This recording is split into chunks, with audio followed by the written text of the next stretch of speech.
വർഷം 1950. അതായത് രണ്ടാം ലോക മഹായുദ്ധം അവസാനിച്ചിട്ട് 5 വർഷം പിന്നിട്ടു. ബ്രിട്ടീഷ് പട്ടാളക്കാരനായ ജെയിംസ് റൈറ്റ് എന്ന ഇദ്ദേഹം ജപ്പാനിലെ ഒരു കരാട്ടെ സ്റ്റുഡിയോയിൽ വന്നതായി കാണാം. അവിടെ കരാട്ടെ പഠിപ്പിക്കുന്നത് സെൻസൈ ഷുൻസുകെ എന്ന ഇദ്ദേഹമാണ്. അപ്പോൾ ജെയിംസ് അവിടെ കയറിയത് ഷൂ സഹിക്കാതെയാണ്. അപ്പോൾ കരാട്ടെ പ്രാക്ടീസ് ചെയ്യുന്നവർ ജെയിംസിനെ തെറിയൊക്കെ വിളിച്ച് പുറത്തു പോകാനായി പറയുന്നുണ്ട്. എന്നാൽ അവരോട് അവരുടെ മാസ്റ്റർ വേണ്ട എന്ന് പറയുകയാണ്. ജെയിംസ് റൈറ്റ് എന്തിനാണ് ഇവിടെ വന്നത് എന്ന് അദ്ദേഹത്തിന് മനസ്സിലായിട്ടില്ല. താങ്കൾക്ക് എന്താണ് വേണ്ടത്? താങ്കൾ ആരാണ്? അപ്പോൾ ചുമരിലെ ഫോട്ടോ കാണിച്ചിട്ട് അവൻ എവിടെയുണ്ട് എന്ന് ജെയിംസ് ചോദിക്കുകയാണ്. അപ്പോൾ അത് ഇദ്ദേഹത്തിന്റെ അച്ഛനാണ്. താങ്കൾക്ക് എന്റെ അച്ഛനെ അറിയുമോ? എന്താണ് താങ്കളുടെ പേര്? എന്റെ പേര് ജെയിംസ് റൈറ്റ്. ഞാൻ ബ്രിട്ടീഷ് റോയൽ എയർഫോഴ്സിന്റെ വിംഗ് കമാൻഡർ ആണ്. നിന്റെ അച്ഛനെ എനിക്ക് യുദ്ധം നടക്കുമ്പോൾ ഫിലിപ്പീൻസിൽ വെച്ച് അറിയാം. അപ്പോൾ മാസ്റ്റർ ജെയിംസിനോട് പറയാണ്, എന്റെ അച്ഛൻ തന്നെ കുറിച്ച് ഒരുപാട് കഥകൾ എന്നോട് പറഞ്ഞിട്ടുണ്ട്. തനിക്ക് നിരോധിക്കപ്പെട്ട ആ ഫൈറ്റിംഗ് ടെക്നിക് അറിയാമെന്നും എന്റെ അച്ഛൻ എന്നോട് പറഞ്ഞിട്ടുണ്ടായിരുന്നു.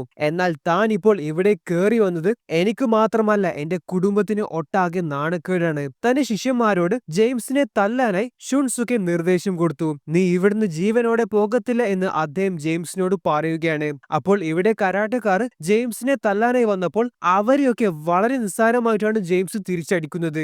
ഒരാൾക്ക് പോലും ജെയിംസിനെ ഇടിക്കാനായി സാധിച്ചിട്ടില്ല. അത്രയും മികച്ച ഫൈറ്റർ ആണ് ജെയിംസ്. അങ്ങനെ ഇവിടെ മതി, നിർത്തി എന്ന് ഷുൻസുകെ പറയുകയാണ്. എന്നിട്ട് അദ്ദേഹം ജെയിംസിനോട് താൻ ഇപ്പോൾ ഇവിടെ വന്നതിന്റെ ഉദ്ദേശം എന്താണ് എന്ന് ചോദിക്കുകയാണ്. ഇനി നമ്മൾ കാണുന്നത് രണ്ടാം ലോക മഹായുദ്ധം നടക്കുന്ന കാലത്തെ കഥയാണ്. വർഷം 1942. ഫിലിപ്പീൻസിലെ ബട്ടാൻ എന്ന സ്ഥലത്ത് ബ്രിട്ടീഷുകാരുടെ എയർഫോഴ്സ് വിമാനം ക്രാഷ് ആവുകയാണ്. ആ വിമാനത്തിലുണ്ടായ എല്ലാവരും മരണപ്പെട്ടു. എന്നാൽ ജെയിംസ് മാത്രം അത്ഭുതത്തോടെ രക്ഷപ്പെട്ടു. ഫിലിപ്പീൻസിലെ ബട്ടാൻ എന്ന ഈ സ്ഥലത്ത് ജപ്പാനീസ് പട്ടാളക്കാരുടെ ഡേഞ്ചറസ് ആയിട്ടുള്ള ഒരു ക്യാമ്പുണ്ട്. ജെയിംസ് അവരുടെ കണ്ണിൽപ്പെട്ടാൽ ഉറപ്പായും അവര് ജെയിംസിനെ അവരുടെ ക്യാമ്പിലെ ജയിലിൽ അടച്ചുപൂട്ടും. അതൊരു നരകമാണ്. സോ ഇവിടെ പട്ടാളക്കാർ കാണാതിരിക്കാൻ വേണ്ടി ജെയിംസ് ഒരു മരത്തിന്റെ പിന്നിൽ ഒളിച്ചു നിൽക്കുന്നതായി കാണാം. അവര് തന്റെ അടുത്ത് എത്താനായെന്ന് മനസ്സിലായപ്പോൾ കത്തി പുറത്തെടുത്ത് ജെയിംസ് അവരെ ഫൈറ്റ് ചെയ്യാനായി തയ്യാറായി നിൽക്കുകയാണ്. ആ പട്ടാളക്കാര് തന്റെ അടുത്തെത്തിയപ്പോൾ തന്നെ ജെയിംസ് ചാടി വന്ന് കത്തി കൊണ്ട് ഒരു പട്ടാളക്കാരനെ കുത്തിക്കൊന്നു.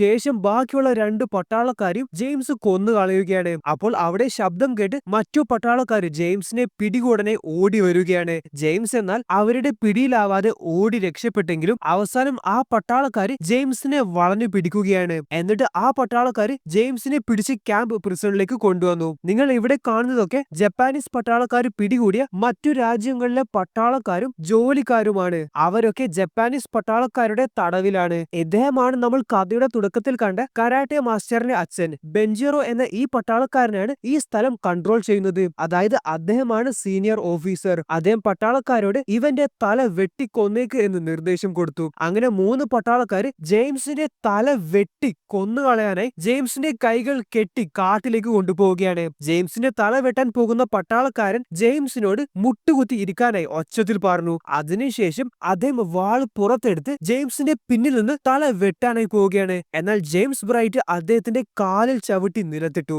എന്നിട്ട് കൈകൾ കെട്ടിയിട്ട് തന്നെ ജെയിംസ് ആ 3 പട്ടാളക്കാരോട് ഫൈറ്റ് ചെയ്യുകയാണ്. അവസാനം പട്ടാളക്കാരന്റെ കയ്യിലുള്ള കത്തി വെച്ച് തന്നെ ജെയിംസ് തന്റെ കൈകളിലേക്ക് കെട്ടയച്ചു. എന്നിട്ട് ആ 3 പട്ടാളക്കാരെയും ജെയിംസ് കൊന്നിട്ട് അവിടുന്ന് ഓടി രക്ഷപ്പെടാൻ ശ്രമിക്കുകയാണ്. ഓടി പോകുന്ന സമയത്ത് ജെയിംസ് അവിടെ ഉപയോഗിക്കാതെ വെച്ച ഒരു വിമാനം കാണുന്നുണ്ട്. അത് ബ്രിട്ടീഷുകാരുടെ പിടിച്ചെടുത്ത വിമാനമാണ്. എന്തായാലും ജെയിംസ് അവിടുന്ന് ഓടി രക്ഷപ്പെടുമ്പോൾ ഈ ജപ്പാനീസ് പട്ടാളക്കാര് ട്രാപ്പ് വെച്ച വലയിൽ ജെയിംസ് കുടുങ്ങുകയാണ്. ജെയിംസ് വലയിൽ കുടുങ്ങിയ സമയത്ത് തന്റെ കയ്യിലുണ്ടായി കത്തി താഴെ പോയിരുന്നു. അതുകൊണ്ട് തന്നെ ആ വല മുറിച്ച് ജെയിംസിന് രക്ഷപ്പെടാനും സാധിച്ചിട്ടില്ല. പട്ടാളക്കാര് ജെയിംസിനെ പിടിച്ച് വീണ്ടും ക്യാമ്പ് പ്രിസണിലേക്ക് കൊണ്ടുവന്നു. അപ്പോൾ തടവുകാർ വിചാരിക്കുന്നു ഇവനെയല്ലേ കൊല്ലാനായി കൊണ്ടുപോയത്, ഇവൻ ചത്തിട്ടില്ലേ? കമാൻഡറിനോട് ബെഞ്ചിറോ ചോദിക്കാണ്, ഇവൻ എന്റെ ജീവനോടെ നിൽക്കുന്നേ, ഇവനെ കൊല്ലാനല്ലേ ഞാൻ നിർദ്ദേശിച്ചത്? അപ്പോൾ കമാൻഡർ പറയാണ്, ഇവൻ ആ 3 പേരെ കൊന്നു എന്നിട്ട് രക്ഷപ്പെടാൻ ശ്രമിച്ചു. അത് കേട്ടപ്പോൾ ബെഞ്ചിറോന്റെ മുഖം ആകെ മാറി. ബെഞ്ചിറോക്ക് മനസ്സിലായി ഇവൻ ആ ഒരു നിസാരക്കാരനല്ല എന്ന്. ആദ്യമായിട്ടാണ് അവർക്ക് ഇങ്ങനെ ഒരു അനുഭവം ഉണ്ടാവുന്നത്. ജെയിംസിന് കഴുത്തിൽ തന്നെ മിലിറ്ററി കരിയറിൽ ലഭിച്ച ഒരു മെഡൽ ഉണ്ട്. ആ മെഡൽ ബെഞ്ചിറോ ജെയിംസിന് കഴുത്തിൽ നിന്ന് പൊട്ടിച്ചെടുക്കുന്നുണ്ട്. ജെയിംസിനോട് ബെഞ്ചിറോ പറയാണ്, നീ ഇന്ന് കൊന്നത് എനിക്ക് ഏറ്റവും പ്രിയപ്പെട്ട കമാൻഡേഴ്സിനെയാണ്. ഇന്ന് നീ വിജയിച്ചു, എന്നാൽ നാളെ ഉറപ്പായിട്ടും നീ ചാവും. പട്ടാളക്കാര് ജെയിംസിനെ പിടിച്ചു കൊണ്ടുപോവുകയാണ്. കമാൻഡർ ബെഞ്ചിറോ സാറിനോട് പറയാണ്, സർ അവനെ എന്തിനു ജീവിക്കാൻ അനുവദിക്കണം, അവനെ ഇന്ന് തന്നെ കൊന്നുകളയാം, ഞാൻ അവനെ കൊല്ലാം. അപ്പോൾ ബെഞ്ചിറോ പറയാണ്, അവൻ അങ്ങനെ ചാവേണ്ടവനല്ല, നാളെ നാളെ അവനെ കോമ്പാറ്റ് വേദിയിൽ ഇറക്കണം. എല്ലാവരുടെയും മുന്നിൽ വെച്ച് അവനെ പട്ടിയെ തല്ലി കൊല്ലുന്നത് പോലെ കൊല്ലണം. അതാണ് അവന് കിട്ടാൻ പോകുന്ന ഏറ്റവും വലിയ ശിക്ഷ. മരക്കഷ്ണങ്ങളൊക്കെ വെച്ച് ഉണ്ടാക്കിയ ഇതാണ് ആ ക്യാമ്പിലെ തടവുകാരെ പൂട്ടുന്ന ജയില്. അവിടെ പട്ടാളക്കാര് ജെയിംസിനെ പൂട്ടുകയാണ്. അങ്ങനെ അവിടെ നിന്ന് ഓരോ തടവുകാരെയും ജെയിംസ് പരിചയപ്പെടുകയാണ്. ജെയിംസിനെ പോലെ തന്നെ മറ്റൊരു ധൈര്യശാലിയായ അമേരിക്കൻ പട്ടാളക്കാരനാണ് ഗബ്രിയൽ എന്ന ഇദ്ദേഹം. ഗബ്രിയൽ ജെയിംസിനോട് ചോദിക്കാണ്, ഞങ്ങളെ ഇവിടുന്ന് രക്ഷപ്പെടുത്താൻ നമ്മുടെ രാജ്യത്തെ പട്ടാളക്കാർ ഇവിടെ വരുമോ? അപ്പോൾ ജെയിംസ് പറയാണ്, സാധ്യത കുറവാണ്. കാരണം നമ്മൾ ഇവിടെ പിടിയിലായ കാര്യം അവർക്ക് അറിയത്തില്ല. ആ വിവരം അവരെ അറിയിച്ചാൽ മാത്രമേ അവർക്ക് ഞങ്ങളെ രക്ഷിക്കാനായി ഈ സ്ഥലത്തേക്ക് വരാൻ സാധിക്കൂ. അടുത്ത ദിവസം, അപ്പോൾ ഇന്നാണ് ജെയിംസിനെ കൊല്ലാനായി പോകുന്ന ദിവസം. ഇവിടെ ഒരു റിങ് കാണും. ആ റിങ്ങില് ജെയിംസിനെ കൈകൾ കെട്ടിയിട്ട് ഇരുത്തിയിട്ടാണുള്ളത്. ഒരു പട്ടാളക്കാരന് ജെയിംസിന്റെ അടുത്ത് വന്ന് വാള് പുറത്തെടുത്തു. അപ്പോൾ ജെയിംസ് വിചാരിച്ചു തല വെട്ടാനായിരിക്കുമെന്ന്. എന്നാൽ ആ പട്ടാളക്കാരന് ആ വാള് വെച്ച് ജെയിംസിനെ കയ്യിലെ കെട്ടുകെട്ടുകയാണ്. അതിനുശേഷം അവര് ജെയിംസിനെ ആ റിങ്ങിൽ നിന്ന് പുറത്തിറക്കി. ഇവിടെ വധശിക്ഷയ്ക്ക് വിധിക്കപ്പെട്ട 3 കുറ്റവാളികളെ കാണാം. അവരെ എന്നിട്ട് ആ റിങ്ങിലേക്ക് കയറ്റുകയാണ്. അവരുടെ കയ്യിലെ കെട്ടുകളും അയച്ചിട്ടുണ്ട്. എന്നിട്ട് ആ റിങ്ങിലേക്ക് ഒരുത്തൻ നടന്നു വരുന്നതായി കാണാം. ഇവൻ ബെഞ്ചറോ സാറിന്റെ വളരെ ക്രൂരനായിട്ടുള്ള കണ്ണിച്ചോരയില്ലാത്ത ഒരു ഫൈറ്റർ ആണ്. അപ്പോൾ ആ 3 കുറ്റവാളികളെ ഇവൻ ഫൈറ്റ് ചെയ്തിട്ടായിരിക്കും കൊല്ലുക. അതാണ് ബെഞ്ചറോ ആ കുറ്റവാളികൾക്ക് വിധിച്ച ശിക്ഷ. ആൻഡ് ഇതേ ശിക്ഷ തന്നെയാണ് ജെയിംസിനും വിധിച്ചത്. അങ്ങനെ ആ 3 കുറ്റവാളികളെ ഈ ഫൈറ്റർ വളരെ ക്രൂരമായിട്ട് അടിച്ചു കൊല്ലുകയാണ്. ആ ഫൈറ്ററിന്റെ ഒരൊറ്റ ഇടി കിട്ടിയാൽ മതി, അപ്പോൾ തന്നെ ആള് മരണപ്പെടും. ആ റിങ്ങിൽ നിന്ന് പുറത്തേക്ക് ഓടി രക്ഷപ്പെടാൻ ശ്രമിച്ചാൽ പട്ടാളക്കാർ വെടിവെച്ച് കൊല്ലും. അങ്ങനെ ആ ഫൈറ്റർ 3 പേരെ കൊന്നു കളഞ്ഞു. ഇനി ജെയിംസിന്റെ ചാൻസ് ആണ്. ജെയിംസിനെ റിങ്ങിൽ കയറ്റി. ആ ഫൈറ്റർ ഒറ്റ അടിയിൽ ജെയിംസിനെ കൊല്ലാനായി ഓടി വരികയാണ്. എന്നാൽ ജെയിംസ് ഒറ്റ ചവിട്ടില് അവനെ നിലത്തിട്ടു. അത് കണ്ടപ്പോൾ എല്ലാവരും ഷോക്കായി. കാരണം അത്രയും ഹൈലി ട്രെയിൻഡ് ആയിട്ടുള്ള ഫൈറ്ററിനെയാണ് ജെയിംസ് നിലത്തിട്ടത്. അതിനുശേഷം ജെയിംസ് തന്റെ കൈ മടക്കുന്നത് കാണാം. ഇതാണ് തുടക്കത്തിൽ കരാട്ടെ മാസ്റ്റർ പറഞ്ഞ ആ നിരോധിക്കപ്പെട്ട ടെക്നിക്. ജെയിംസ് തന്റെ കൈ കൊണ്ട് ആ ഫൈറ്ററിന്റെ തലക്കിട്ട് തന്നെ ഇടിച്ചു. ആ ഒറ്റ ഇടിയിൽ അവൻ വടിയായി. നാണക്കേട് കാരണം ബെഞ്ചറോ അവിടുന്ന് എഴുന്നേറ്റ് പോയി. കമാൻഡോ അപ്പോഴും ബെഞ്ചറോ സാറിനോട് പറയാണ്, സർ അവനെ വെറുതെ വിടരുത്, ഇപ്പോൾ തന്നെ അവനെ കൊല്ലണം, അവൻ അപകടകാരിയാണ്. അപ്പോൾ അതൊക്കെ കേട്ടപ്പോൾ ബെഞ്ചറോക്ക് കൂടുതൽ വാശിയായി. അവൻ ഇന്നു വിജയിച്ചു, പക്ഷെ നാളെ അവൻ ഉറപ്പായും ചാവും. ഗബ്രിയൽ ജെയിംസിനോട് പറയാണ്, നീ ഞങ്ങളെ എല്ലാവരെയും അത്ഭുതപ്പെടുത്തി കളഞ്ഞു. നമ്മൾ ഒരിക്കലും വിചാരിച്ചിട്ടില്ല നീ ആ ഫൈറ്ററിനെ കൊല്ലുമെന്ന്. ബിയേഡി എന്ന ഈ തടവുകാരൻ സ്വന്തമായി മദ്യം ഉണ്ടാക്കാറുണ്ട്. അപ്പോൾ ജെയിംസിന്റെ വിജയം അവർ എല്ലാവരും ആഘോഷിക്കുകയാണ്. എല്ലാവരും ജെയിംസിനോട് ചോദിക്കാണ്, ബൈ ദ വേ നീ എവിടുന്നാണ് ഫൈറ്റിംഗ് പഠിച്ചത്? അപ്പോൾ ജെയിംസ് ചെറുപ്പത്തിൽ പഠിച്ചതും വളർന്നതും ഹോങ്കോങ്ങിലാണ്. പിന്നീടാണ് അവർ ഇംഗ്ലണ്ടിലേക്ക് മാറിയത്. അപ്പോൾ ഇതൊക്കെ ജെയിംസ് പഠിച്ചത് ഹോങ്കോങ്ങിൽ നിന്നാണ്. അതേപോലെ തായ്ലൻഡിൽ നിന്നും ജെയിംസ് ട്രെയിൻ ചെയ്തിട്ടുണ്ട്. ഇവിടെ കമാൻഡോ ജെയിംസിനെ പിടിച്ച് ബെഞ്ചറോന്റെ അടുത്തേക്ക് കൊണ്ടുപോവുകയാണ്. ഇവിടെ നിങ്ങൾക്ക് ഒരു നേഴ്സിനെ കാണാം. പുള്ളിക്കാരിയുടെ പേര് തെരേസ എന്നാണ്.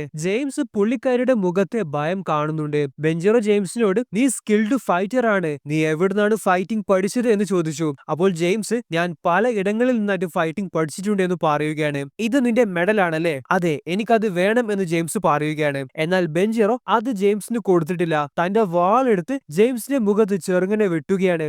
എന്നിട്ട് അദ്ദേഹം ജെയിംസിനോട് പറയാണ്, ഇന്ന് നീ ജീവിക്കും, നാളെ നീ ഉറപ്പായും ചാവും. ശേഷം പട്ടാളക്കാര് ജെയിംസിനെ കൊണ്ടുപോയി. അടുത്ത ദിവസം, അപ്പോൾ ഇന്നും അതേ രീതിയിൽ തന്നെയാണ് അവര് ജെയിംസിനെ കൊല്ലാനായി പോകുന്നത്, അതായത് തല്ലിയിട്ട്. പക്ഷെ ഇന്ന് ഒരു ഫൈറ്റർ അല്ല, 3 ഹൈലി സ്കിൽഡ് ആയിട്ടുള്ള പട്ടാളക്കാരാണ് ജെയിംസിന്റെ അടുത്ത് ഫൈറ്റ് ചെയ്യാനായി പോകുന്നത്. ഇവിടെ നമ്മൾ നോക്കുകയാണെങ്കിൽ തടവുകാർ എല്ലാവരും ഒച്ചത്തിൽ ജെയിംസിനെ സപ്പോർട്ട് ചെയ്യുന്നതായി കാണാം. എല്ലാവരും നല്ല ആവേശത്തിലാണ്. അങ്ങനെ ഇനി ഈ ഫൈറ്റിനെ കുറിച്ച് പറയുകയാണെങ്കിൽ, യെസ്, നിങ്ങൾ ഊഹിച്ചിട്ടുണ്ടാവും, 3 പേർക്കും ജെയിംസിനെ ഒന്നും ചെയ്യാൻ കഴിഞ്ഞിട്ടില്ല. ജെയിംസ് ആ 3 പട്ടാളക്കാരെയും പരാജയപ്പെടുത്തി. പക്ഷേ ജെയിംസ് ആ 3 പേരെയും കൊന്നിട്ടില്ല.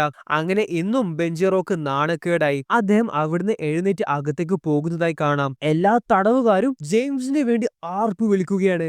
ജെയിംസ് അവിടെ വന്നതോടെ ആ തടവുകാർക്കും ധൈര്യം വന്നു. തടവുകാർ ജെയിംസിനോട് പറയാണ്, ബെഞ്ചറോ നാണം കെട്ടു. ബൈ ദ വേ നീ എന്തിട്ടാണ് ആ 3 പട്ടാളക്കാരെ കൊല്ലാത്തത് എന്ന് അവര് ജെയിംസിനോട് ചോദിച്ചപ്പോൾ, അവരെ കൊല്ലേണ്ട ആവശ്യമില്ല, കാരണം ബെഞ്ചറോ പറഞ്ഞിട്ടല്ലേ അവര് ഫൈറ്റ് ചെയ്യുന്നത്, അല്ലാതെ അവർക്ക് എന്നോട് ശത്രുത ഇല്ലത് കൊണ്ടല്ലോ. പക്ഷെ പരാജയപ്പെട്ട ആ 3 പട്ടാളക്കാരും ബെഞ്ചറോയുടെ നിർദ്ദേശപ്രകാരം പട്ടാളക്കാര് വെടിവെച്ച് കൊല്ലുകയാണ്.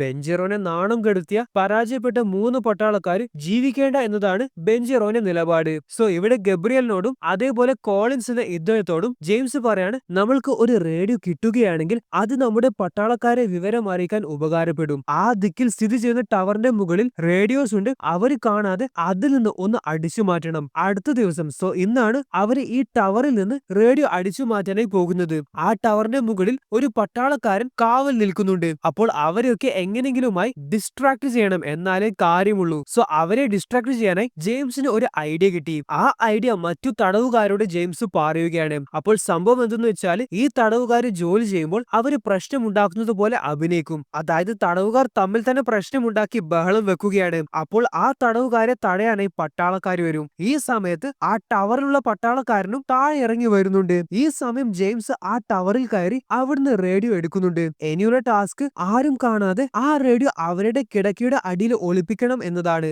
അപ്പോൾ സെല്ലിലേക്ക് ഒളിച്ചു പോകാനായി ജെയിംസ് നോക്കിയപ്പോൾ പെട്ടെന്ന് ജെയിംസ് തെരേസ എന്ന നഴ്സിന്റെ മുന്നിൽ പെട്ടു. പുള്ളിക്കാരിയെ കണ്ടപ്പോൾ തന്നെ ജെയിംസ് അവിടെ ഒളിച്ചു നിന്നു. എന്നാൽ ഇവിടെ ഒരു പട്ടാളക്കാരന് തെരേസയോട് മോശമായി പെരുമാറുന്നതൊക്കെ കാണാം. അപ്പോൾ ജെയിംസിന് മനസ്സിലായി തെരേസയും ആക്ച്വലി ഈ ജപ്പാനീസ് പട്ടാളക്കാരുടെ പിടിയിലായ തടവുകാരിയാണ് എന്ന്. തെരേസ ജെയിംസിനോട് ചോദിക്കാണ്, താങ്കൾ ഞങ്ങളെ രക്ഷിക്കാൻ വന്നവനാണോ എന്ന്. ഞാൻ എന്നെ കൊണ്ട് പറ്റുന്നത് പോലെ അതിന് ശ്രമിക്കുമെന്ന് ജെയിംസ് മറുപടി കൊടുത്തു. ഇവിടെ രാത്രി ജെയിംസ് റേഡിയോ ഓൺ ചെയ്യാനായി നോക്കുകയാണ്. അപ്പോഴാണ് ബിയഡി പറയുന്നത്, നമ്മൾ ഇതിൽ നിന്ന് മെസ്സേജ് വിട്ടാല് അത് ഇവിടുത്തെ പട്ടാളക്കാരറിയും, അപ്പോൾ തന്നെ അവർ നിന്നെ കൊന്നുകളയും. അതിന് ഇപ്പോൾ ഇത് ഞാൻ ഓൺ ചെയ്യുന്നില്ല. മെസ്സേജ് വിടണമെങ്കിൽ ആദ്യം ഇവിടുന്ന് പുറത്തു കടക്കണം, എന്നിട്ട് ഇവിടുത്തെ എക്സാക്ട് ലൊക്കേഷൻ കണ്ടെത്തണം, എന്നാലേ കാര്യമുള്ളൂ. അടുത്ത ദിവസം ഇവിടെ ബെഞ്ചറോ 2 തടവുകാർ രക്ഷപ്പെടാൻ ശ്രമിച്ചത് കണ്ടുപിടിച്ചു. അങ്ങനെ അവരെ രണ്ടുപേരും റിങ്ങിൽ കയറ്റി തല വെട്ടി കൊല്ലുകയാണ്. ഇത് എല്ലാവർക്കും ഒരു പാഠമാവട്ടെ എന്നും ബെഞ്ചറോ തടവുകാരോട് പറയുന്നുണ്ട്. ഇന്ന് രാത്രി എല്ലാവരും ഉറങ്ങിക്കിടക്കുന്ന സമയം ജെയിംസ് പുറത്തുപോയി ലൊക്കേഷൻ കണ്ടെത്തി റേഡിയോയിലെ മെസ്സേജ് വിടാനായി പോവുകയാണ്.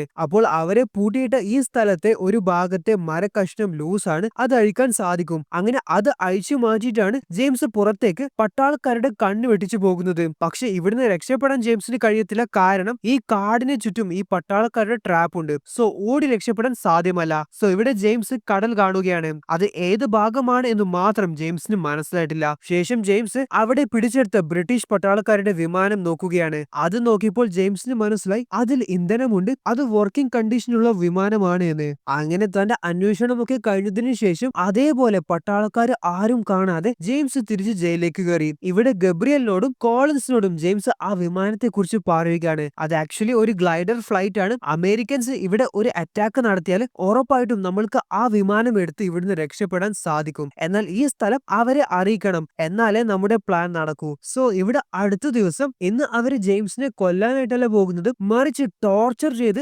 വേദനിപ്പിക്കാനായിട്ടാണ് പോകുന്നത്. അപ്പോൾ അവർ ഇവിടെ ജെയിംസിന്റെ 2 കൈകളും 2 മരക്കഷ്ണത്തിൽ കെട്ടിയിട്ടതായി കാണാം. നരകം എന്താണ് എന്ന് ഇന്ന് ഞാൻ നിന്നെ അറിയിക്കുമെന്ന് ബെഞ്ചറോ ജെയിംസിനോട് പറയുകയാണ്. ജെയിംസിന് കടിക്കാനായി ഒരു തടി കഷ്ണം കൊടുത്തിട്ടുണ്ട്. പിന്നീട് നമ്മൾ നോക്കുകയാണെങ്കിൽ 3 ആൾക്കാർ ജെയിംസിനെ വളരെ ക്രൂരമായിട്ട് വടി കൊണ്ട് തല്ലുകയാണ്. തല്ലി ജെയിംസിന്റെ മാംസം വരെ പുറത്ത് കാണുന്ന വിധത്തിലായി. അത്രയും ക്രൂരമായിട്ടാണ് അവര് ജെയിംസിനെ ടോർച്ചർ ചെയ്തത്. എല്ലാം കഴിഞ്ഞ് ജെയിംസ് ആളാകെ തളർന്നപ്പോൾ അവര് ജെയിംസിന്റെ കയ്യിലെ കെട്ടഴിച്ചു. എന്നിട്ട് വീണ്ടും നിലത്ത് കിടക്കുന്ന ജെയിംസിനെ തല്ലുകയാണ്. പക്ഷേ ജെയിംസ് അങ്ങനെ വിട്ടുകൊടുക്കുമെന്ന് നിങ്ങൾക്ക് തോന്നുന്നുണ്ടോ? പട്ടാളക്കാരൻ ജെയിംസിനെ വീണ്ടും തല്ലാനായി വന്നപ്പോൾ ജെയിംസ് അവന്റെ കയ്യിലുള്ള വടി തടയുകയാണ്. എന്നിട്ട് ആ വടി വെച്ച് അവരെയൊക്കെ ജെയിംസ് തിരിച്ചടിച്ചു. അതൊരു അടിപൊളി ഫൈറ്റ് തന്നെയാണ്. എന്തായാലും ജെയിംസ് അവരെയൊക്കെ തല്ലി പരാജയപ്പെടുത്തി. അപ്പോൾ ഇവിടെ വീണ്ടും ബെഞ്ചറോ നാണക്കേടിലായി. തന്റെ നാണക്കേട് മാറ്റാൻ വേണ്ടി, അഥവാ ദേഷ്യം മാറ്റാൻ വേണ്ടി ബെഞ്ചറോ എന്താണ് ചെയ്തതെന്ന് വെച്ചാൽ അവിടുന്ന് എഴുന്നേറ്റ് വന്ന് ജെയിംസിനെ അല്ല കൊന്നത്, പകരം ഒരു 5-6 തടവുകാരെ ബെഞ്ചറോ വെടിവെച്ച് കൊല്ലുകയാണ്. എന്നിട്ട് ബെഞ്ചറോ തടവുകാരോട് പറയാണ്, ഈ ചത്തവന്മാരൊക്കെ ഭാഗ്യമുള്ളവരാണ്, കാരണം അവർക്ക് ഇനി വരാൻ പോകുന്നതൊന്നും അനുഭവിക്കണ്ടല്ലോ. സോ ഇവിടെ ജെയിംസിനെ ചികിത്സിക്കാനായി കിടത്തിയിട്ടാണുള്ളത്. 2 ദിവസത്തിന് ശേഷമാണ് ജെയിംസ് കണ്ണ് തുറക്കുന്നത്. അത്രയും ആള് തളർന്നിട്ടുണ്ടായിരുന്നു. ജെയിംസിനെ ട്രീറ്റ് ചെയ്യുന്നത് തെരേസയാണ്. അങ്ങനെ തെരേസയോട് നീ എങ്ങനെയാണ് ഇവിടെ വന്നു പെട്ടത് എന്ന് ചോദിച്ചപ്പോൾ, ഞാൻ മാത്രമല്ല അന്ന എന്നൊരു നേഴ്സ് കൂടി ഇവിടെ ഇവരുടെ തടവിലുണ്ട്. ഞങ്ങൾ ഇവിടെ 3 മാസമായി പിടിയിലായിട്ട്. നിനക്ക് ഈ സ്ഥലത്തെ കുറിച്ച് അറിയുമോ? എന്തെങ്കിലും ഐഡിയ ഉണ്ടോ എന്നൊക്കെ തെരേസയോട് ജെയിംസ് ചോദിച്ചപ്പോൾ പുള്ളിക്കാരിക്ക് അറിയുന്ന കാര്യങ്ങളൊക്കെ ജെയിംസിനോട് പറയുന്നുണ്ടെങ്കിലും അത് പൂർത്തീകരിക്കുന്നതിന് മുൻപായിട്ട് അവിടെ ഒരു പട്ടാളക്കാരൻ വന്നു. എന്താണ് നിങ്ങൾ സംസാരിക്കുന്നത് എന്ന് അദ്ദേഹം ചോദിച്ചപ്പോൾ പെട്ടെന്ന് തെരേസ അവിടുന്ന് പോവുകയാണ്. ഒരു ദിവസം രാത്രി ജെയിംസ് ഉറങ്ങുമ്പോൾ ജെയിംസിനെ കാണാനായി കമാൻഡറും ബെഞ്ചറോയും വന്നു. ജെയിംസ് ബെഞ്ചറിനോട് ചോദിക്കാണ്, താൻ എന്തിട്ടാണ് ഇത്രയുമായിട്ടും എന്നെ കൊല്ലാത്തത്? തനിക്ക് വേണമെങ്കിൽ എന്നെ അന്നേ കൊന്നൂടേനാ. നിന്റെ നിരോധിക്കപ്പെട്ട ടെക്നിക്ക് ഞാൻ കണ്ടിരുന്നു. സോ നിന്നെ അങ്ങനെ വെറുതെ കൊല്ലാൻ ഞാൻ ഉദ്ദേശിക്കുന്നില്ല. സോ ഇവിടെ ചികിത്സയൊക്കെ കഴിഞ്ഞതിനു ശേഷം ജെയിംസ് തിരിച്ച് തടവുകാരുടെ അടുത്ത് തിരിച്ചെത്തി. ഗബ്രിയലിനോട് ജെയിംസ് പറയാണ്, അമേരിക്കൻ പട്ടാളക്കാരും ബ്രിട്ടീഷ് പട്ടാളക്കാരും ഈ പരിസരത്ത് തന്നെയുണ്ട്. എന്നാൽ ഇന്ന് രാത്രി നമ്മൾ അവർക്ക് എക്സാക്ട് ലൊക്കേഷൻ കൊടുക്കണം. ഇന്നാണ് അതിന്റെ ദിവസം. അങ്ങനെ രാത്രി അവര് രണ്ടുപേരും ആ സെല്ലിൽ നിന്ന് പുറത്തേക്ക് ഒളിച്ചു പോകുന്നതായി കാണാം. അവര് ഒളിച്ചും പാത്തും പോകുമ്പോൾ ഒരു പട്ടാളക്കാരൻ അവരെ കണ്ടു. അപ്പോൾ തന്നെ ജെയിംസ് അവനെ കിക്ക് ചെയ്തു, എന്നിട്ട് കൊന്നു കളഞ്ഞു. അങ്ങനെ അവർ അവരുടെ ടാസ്ക് പൂർത്തീകരിച്ചു. എന്തായാലും അടുത്ത ദിവസം ബെഞ്ചറോ പട്ടാളക്കാരൻ കൊല്ലപ്പെട്ട നിലയിൽ കണ്ടപ്പോൾ തടവുകാരിൽ ആരോ രാത്രി പുറത്തുപോയി തിരിച്ചു വന്നിട്ടുണ്ട് എന്ന് അദ്ദേഹത്തിന് മനസ്സിലായി. അപ്പോൾ റിങ്ങിന്റെ നടുക്ക് കോളിൻസിനെ ഇട്ട് അവനെ മർദ്ദിക്കുകയാണ്. ആരാണ് രാത്രി പുറത്തു പോയത് എന്ന് ചോദിച്ചിട്ട്. എന്നാൽ കോളിൻസ് അത് ആരാണ് എന്ന് പറയുന്നില്ല. അപ്പോൾ ജെയിംസ് തന്നെ പറയാണ്, ഞാനാണ് ഇന്നലെ രാത്രി പുറത്തേക്ക് പോയത് എന്ന്. ബെഞ്ചറോ ജെയിംസിനോട്, നീ തനിച്ചാണോ പോയത് എന്ന് ചോദിച്ചപ്പോൾ, അതെ, ഞാൻ തനിച്ചാണ് പോയത്. ഓഹോ, നീ തനിച്ചു പോയിട്ട് നീ തനിച്ച് എന്റെ ആളെ കൊന്നു കളഞ്ഞു എന്ന് വിശ്വസിക്കാനാവാതെ ബെഞ്ചറോ ചോദിച്ചപ്പോൾ, താനിത് ആദ്യമായിട്ടൊന്നുമല്ലല്ലോ കാണുന്നത് എന്ന് ജെയിംസ് ബെഞ്ചറോനോട് കളിയാക്കുന്ന രീതിയിൽ പറയുകയാണ്. അത് ബെഞ്ചറോക്ക് തീരെ പിടിച്ചിട്ടില്ല. ഇപ്പോഴും ബെഞ്ചറോ ജെയിംസിനെ കൊല്ലാനായി പോകുന്നില്ല. പകരം മറ്റൊരു തടവുകാരനെ ജെയിംസിന്റെ മുന്നിലിട്ട് നിന്റെ നിരോധിക്കപ്പെട്ട ടെക്നിക് ഉപയോഗിച്ച് അവനെ കൊല്ലെന്ന് പറയുകയാണ്. എന്നാൽ നിസ്സഹായനായ ഒരാളെ ഞാൻ കൊല്ലത്തില്ല എന്ന് ജെയിംസ് പറഞ്ഞു. നീ കൊല്ലുന്നില്ലെങ്കിൽ എന്റെ പട്ടാളക്കാര് അവനെ കൊല്ലും. എന്ത് വന്നാലും ഞാൻ കൊല്ലത്തില്ല എന്ന് ജെയിംസ് പറയുകയാണ്. അപ്പോൾ പട്ടാളക്കാരൻ ആ പാവം തടവുകാരനെ വെടിവെച്ച് കൊന്നു കളഞ്ഞു. ഇന്ന് രാത്രി വീണ്ടും ജെയിംസും ഗബ്രിയലും പുറത്തേക്ക് പോകുന്നതായി കാണാം. കാരണം അവർക്ക് ഇന്ന് എക്സാക്ട് ലൊക്കേഷൻ റേഡിയോ വഴി അമേരിക്കൻസിനും ബ്രിട്ടീഷേഴ്സിനും അറിയിക്കണം. സോ ഇവിടെ അവർ കണക്ട് ചെയ്യാൻ ശ്രമിച്ചപ്പോൾ ആദ്യമൊക്കെ അത് വർക്കാവുന്നുണ്ടായിട്ടില്ല. അവസാനം അത് അവരുടെ പട്ടാളക്കാരുമായി കണക്ട് ആവുകയാണ്. അങ്ങനെ അവരുടെ ഈ ലൊക്കേഷൻ അവര് പറഞ്ഞു കൊടുക്കുകയാണ്. എന്തായാലും ടാസ്ക് കംപ്ലീറ്റ് ചെയ്ത് അവര് തിരിച്ച് ജയിലിലേക്ക് പോയപ്പോൾ അവിടെ ആരെയും കാണുന്നില്ല. സോ ഇവര് രണ്ടുപേരും പുറത്തേക്ക് പോയിട്ടുണ്ട് എന്ന് പട്ടാളക്കാർക്ക് മനസ്സിലായി. അങ്ങനെ അവർ ഇവരെ രണ്ടുപേരെയും പിടികൂടി, എന്നിട്ട് അടിച്ച് ബോധം കെടുത്തി. അടുത്ത ദിവസം രണ്ടുപേരും കണ്ണു തുറന്നപ്പോൾ അവരെ ഒരുമിച്ച് കെട്ടിയിട്ടതായി കാണാം. എന്നാൽ അവിടെ ബോംബ് വീഴുന്ന ശബ്ദവും അവർ കേൾക്കുന്നുണ്ട്. അപ്പോഴാണ് അവിടെ അവരെ രക്ഷപ്പെടുത്താനായി തെരേസയും അന്നയും വന്നത്. അവർ ഇവരുടെ കെട്ടഴിച്ചു, എന്നിട്ട് ഇവിടെ നടക്കുന്ന കാര്യങ്ങളെ കുറിച്ച് പറയുകയാണ്. അതായത് അമേരിക്കൻസും ബ്രിട്ടീഷേഴ്സും ഇവിടെ അറ്റാക്ക് നടത്തുന്നുണ്ട്. സോ അവർക്ക് കോണ്ടാക്ട് ചെയ്യാൻ റേഡിയോ വേണം. അപ്പോൾ അവർ അന്നെടുത്ത റേഡിയോ നോക്കിയപ്പോൾ അത് ബോംബ് സ്ഫോടനത്തിൽ കത്തിപ്പോയിട്ടുണ്ട്. അപ്പോൾ അവർക്ക് അടുത്ത റേഡിയോ ടവറിൽ ചെന്ന് എടുക്കണം. എന്നാൽ അവിടെ പട്ടാളക്കാരൻ കാവൽ നിൽക്കുന്നുണ്ട്. സോ അവരെ അറ്റാക്ക് ചെയ്യാനായിട്ട് ജെയിംസ് പോകാൻ നിൽക്കുമ്പോൾ തെരേസ ജെയിംസിനോട്, താങ്കൾ പോകേണ്ട, ഞങ്ങൾ പോകാം എന്ന് പറയുകയാണ്. എന്നിട്ട് പുള്ളിക്കാരി ജെയിംസിന്റെ കയ്യിൽ നിന്ന് കത്തി വാങ്ങിച്ചിട്ട് തെരേസയും അന്നയും ആ പട്ടാളക്കാരന്റെ അടുത്ത്, ഞങ്ങളെ രക്ഷിക്കൂ, ഞങ്ങൾക്ക് പരിക്കേറ്റിട്ടുണ്ട് എന്ന് പറഞ്ഞ് അഭിനയിച്ചു പോവുകയാണ്. ആ പട്ടാളക്കാരന് ഇവരുടെ അടുത്ത് വന്നപ്പോൾ തെരേസയും അന്നയും ആ പട്ടാളക്കാരനെ അറ്റാക്ക് ചെയ്ത് കൊന്നു കളഞ്ഞു. ഈ സമയം ടവറിൽ കയറി ജെയിംസ് റേഡിയോ എടുത്തു. തടവുകാരെ എല്ലാവരെയും ഇവിടെ കൊല്ലാനായി നിർത്തിയതായി കാണാം. അത് തടയാൻ വേണ്ടി ജെയിംസ് തോക്കെടുത്ത് ആ പട്ടാളക്കാരെ ഫയർ ചെയ്യുകയാണ്. അങ്ങനെ പിന്നീട് നമ്മൾ കാണുന്നത് തടവുകാരും ആ പട്ടാളക്കാരും ഏറ്റുമുട്ടുന്നതാണ്. ജെയിംസ് തോക്കുമായി ബെഞ്ചറോന്റെ അടുത്തെത്തി. ഇനി അവസാനം നമ്മൾ എല്ലാവരും കാത്തിരുന്ന ആ ഫൈറ്റ്, ബെഞ്ചറോ വേഴ്സസ് ജെയിംസ്. ബെഞ്ചറോ ഇവിടെ താനുമായി ഫൈറ്റ് ചെയ്യാനായി ജെയിംസിന് വാള് കൊടുക്കുകയാണ്. അങ്ങനെ രണ്ടുപേരും സമാസമമായിട്ടാണ് ഫൈറ്റ് ചെയ്യുന്നത്. എന്നാൽ ഇവിടെ അവര് ഫൈറ്റ് ചെയ്യുന്ന സമയത്ത് ഗബ്രിയൽ ജെയിംസിനെ പിടിച്ചു കൊണ്ടുപോവുകയാണ്. വാ, നമ്മൾക്ക് പോകാം, സമയമായി എന്ന് പറഞ്ഞിട്ട്. അപ്പോൾ അവര് രണ്ടുപേരും ഓടി രക്ഷപ്പെടുമ്പോൾ ബെഞ്ചറോന്റെ കമാൻഡർ അവരെ വെടിവെച്ച് കൊല്ലാനായി പോകുന്നുണ്ട്. എന്നാൽ അദ്ദേഹം ഷൂട്ട് ചെയ്യുമ്പോൾ ബെഞ്ചറോ അദ്ദേഹത്തിന്റെ തോക്ക് തടയുകയാണ്. അതായത് ബെഞ്ചറോ ധീരനായ ജെയിംസിനെ രക്ഷപ്പെടാനായി അനുവദിച്ചു. അവരുടെ പിന്നാലെ പോകാനൊന്നും അദ്ദേഹം നിന്നിട്ടില്ല. സോ ഇവിടെ ഫ്ലെയർ അയച്ചിട്ട് അമേരിക്കൻ പട്ടാളക്കാരുടെ വിമാനത്തിന് അവരെ ലൊക്കേഷൻ കാണിച്ചു കൊടുത്തു. അപ്പോൾ അവർ എവിടെയാണുള്ളത് എന്ന എക്സാക്ട് ലൊക്കേഷൻ അമേരിക്കൻ പട്ടാളക്കാർക്ക് മനസ്സിലായി. ശേഷം അവരെല്ലാവരും ആ ഗ്ലൈഡർ ഫ്ലൈറ്റിലേക്ക് കയറുകയാണ്.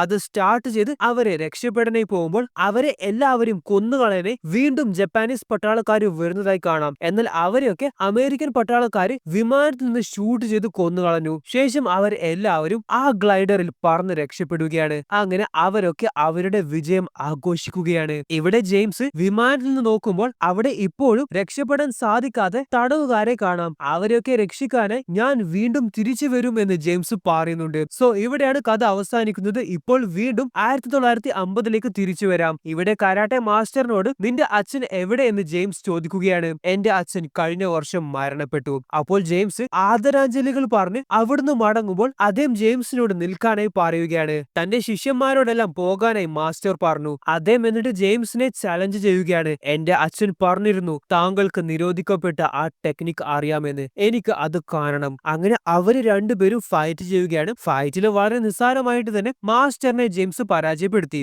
അപ്പോഴും മാസ്റ്റർ ജെയിംസിനോട് ആ ടെക്നിക്ക് കാണിക്കാനായി പറയുകയാണ്. അപ്പോൾ ജെയിംസ് കൈ മടക്കി മാസ്റ്ററിന്റെ അടുത്തേക്ക് പോകുന്നതായി കാണാം. എന്നിട്ട് മാസ്റ്ററിന്റെ മുഖത്തിന്റെ മുന്നിലായിട്ട് ആ പഞ്ച് ചെയ്യുകയാണ്. അപ്പോൾ തന്നെ മാസ്റ്ററിന് അതിന്റെ പവർ അറിയാൻ സാധിച്ചു. ശേഷം നിലത്ത് വീണ് കിടക്കുന്ന മാസ്റ്ററിന് ജെയിംസ് കൈ കൊടുത്ത് എഴുന്നേൽപ്പിച്ചു. ജെയിംസ് അവിടുന്ന് പോകുമ്പോൾ അദ്ദേഹം നിൽക്ക്, താങ്കൾക്കായി എന്റെ അച്ഛൻ ഇവിടെ ഒരു സാധനം എടുത്തു വെച്ചിട്ടുണ്ട് എന്ന് പറഞ്ഞിട്ട് അദ്ദേഹം ജെയിംസിന് ഒരു ബോക്സ് നൽകുകയാണ്. അതിന്റെ അകത്ത് വേറൊന്നുമല്ല, ബെഞ്ചറോ ജെയിംസിന്റെ കഴുത്തിൽ നിന്ന് എടുത്ത ജെയിംസിന്റെ മെഡലാണ്. എന്റെ അച്ഛൻ എന്നോട് പറഞ്ഞിരുന്നു എന്നെങ്കിലും ഇത് അന്വേഷിച്ച് താങ്കൾ ഇവിടെ വരുമെന്ന്. അപ്പോൾ താങ്കൾക്ക് ഇത് തിരികെ നൽകണമെന്ന് എന്റെ അച്ഛൻ എന്നോട് പറഞ്ഞിരുന്നു. അങ്ങനെ ആ മെഡലുമായി ജെയിംസ് അവിടുന്ന് മടങ്ങുകയാണ്. എവിടെയാണ് പ്രിസണർ ഓഫ് വാർ എന്ന സിനിമ അവസാനിക്കുന്നത്. ഡേഞ്ചറസ് മൈൻഡ്സ് എന്ന ഒരു അടിപൊളി സിനിമയുടെ എക്സ്പ്ലനേഷൻ കാണാൻ ഈ വീഡിയോ ക്ലിക്ക് ചെയ്താൽ മതി.